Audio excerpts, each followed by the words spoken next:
Hello folks.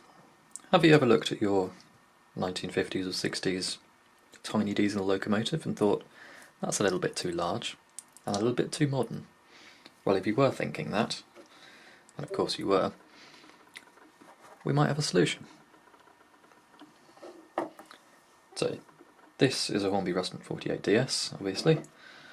Rather nice, but the prototype for this locomotive was built a few years earlier. So this kit is a body and a roof to hopefully replace this one. I haven't tested it yet. You're going to come with me and find out if it works at the same time that I do.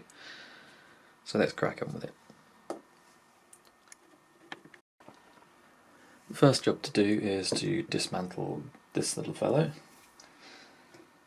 So, first job is to remove the 4 screws that hold the body to the chassis. They are in this corner here, this corner here, this corner here, and this corner here. I've taken them out already so that I can just drop the chassis out. It says struggling to drop the chassis out. There we go. You can see this one's already been played with a little bit. I've had to paint it for use in my Sentinel. The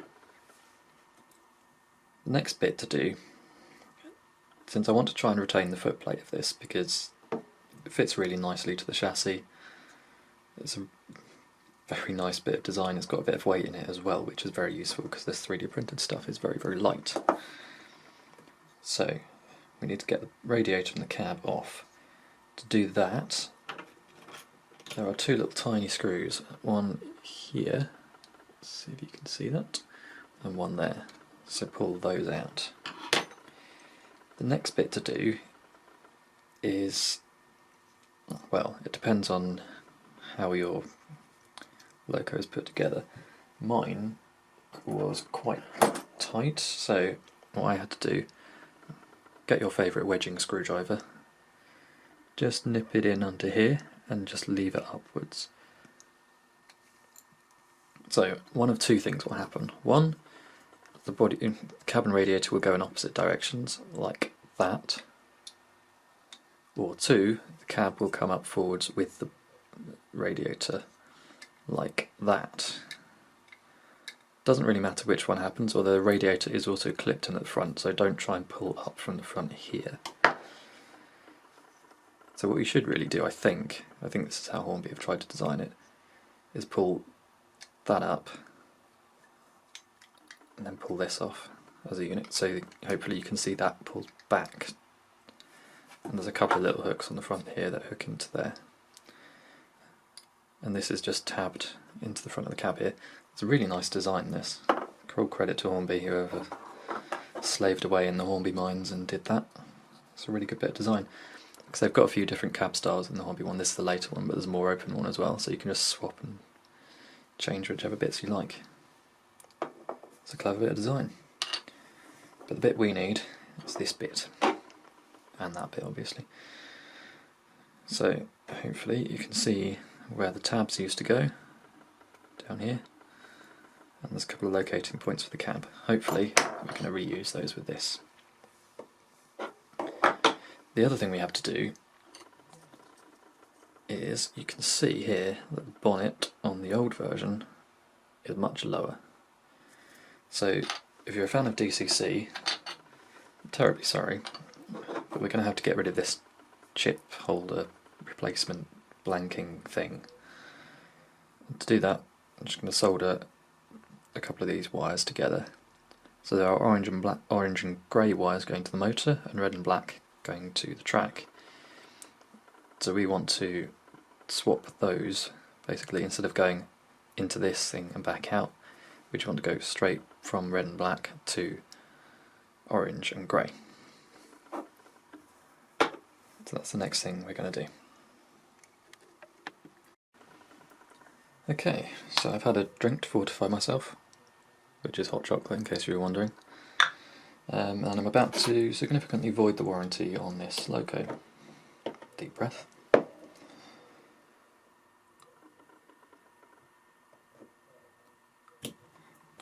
Try and leave a fair amount of wire on that end, but we're going to use this end to find out where the wire needs to be connected. So red and black to the track is the old thing, memory aid that I can't remember the name of, that DCC enthusiasts use. So I suspect red is supposed to be connected to orange because this chip will just pass through without an actual DCC chip in here. I'll just explain why we're not just connecting stuff at random until it works. It's because this will be set, depending which way around you connect the motor to the track, it will go that way or that way, which is not necessarily useful when, like me, if you have a directional controller. So I have a controller with the centre off, so if you turn it this way, the loco visually goes that way. If we connect this the wrong around, you turn it that way and the loco goes that way, which you can solve with another switch down the line, but it's much more convenient just to have it the right way around the first time. So I'm going to try and touch this multimeter, which works better if you turn it on. I'm going to leave that in resistance mode. I'm going to touch the black wire to the grey wire. That's the plan. These wires are so small, it's very difficult to get a bit of contact on the end, which I'm currently failing to do. So plan 2 is just strip a little bit of the wire off so I can get better contact.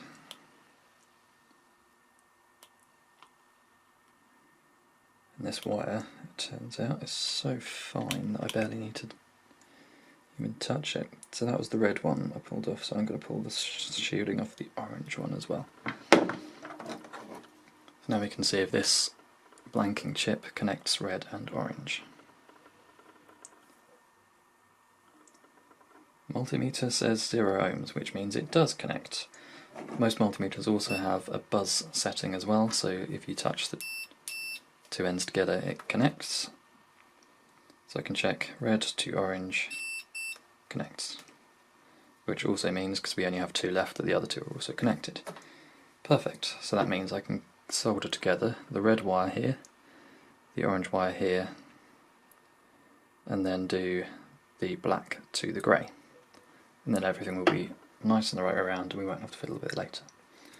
So I'm going to solder those up.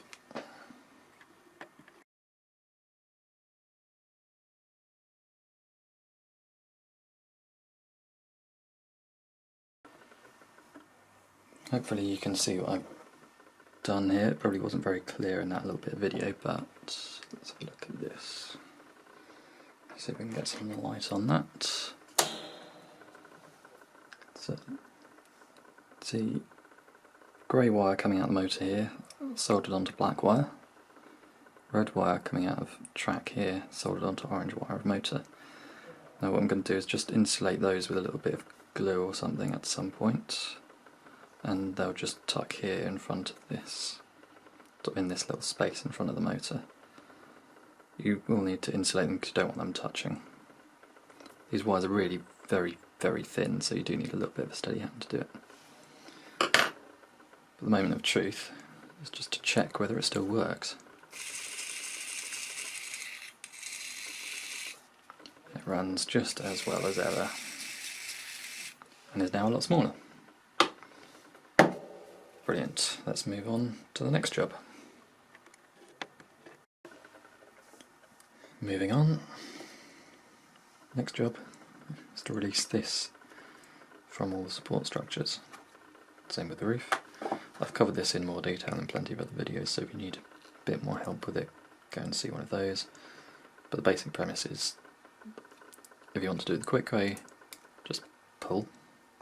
If you want to do it a slightly neater way, get some pliers and just twist things until you hear them sort of crack at the top. And the other option, if you want to do it really neatly, or if your kit is particularly brittle, which sometimes batches of this resin are, then sort of cut through them further back and work your way back up. That's the nicest way to do it, but also takes the most time. So let's get on with that.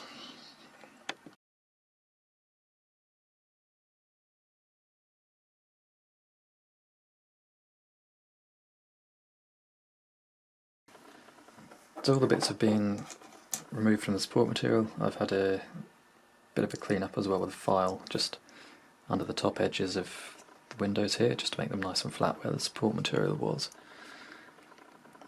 The other thing I've had to do is just sand back this bottom edge slightly where it raises up in the footplate. That should be corrected by the time these go into production. This is the first time I've ever tried this, so it's working alright so far. You do need to be really careful when removing the support material as well, especially around the thin sections here, but I've also cracked this one slightly. It doesn't matter too much, I can super glue that back together, but it is worth taking care.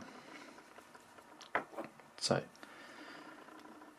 there's no front hooks on this one like there is in the Hornby bonnet, so it just drops down. The front of the bonnet should fit on the front of the footplate there, on the front of the buffer beam, sorry. And the rear has a little kick up in it that I think hopefully you can see here. So that should sit flat on the buffer beam at the back there. Might just need a little tiny bit of pressure just to hold that down onto there. So you could at this point just glue that in place. I'm going to take this off and paint it because I think it'll be easier to paint the footplate and the body separately first.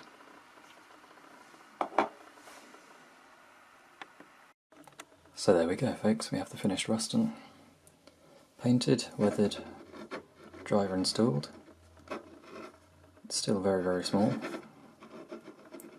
And we have the well-guarded original running gear from the Hornby Ruston 48DS, so it should run very well as well. If you'd be interested in building one of these for yourself, please do get in touch. There's a link to my website in the description box of this video, and there'll be sort of contact details and a bit more info on there.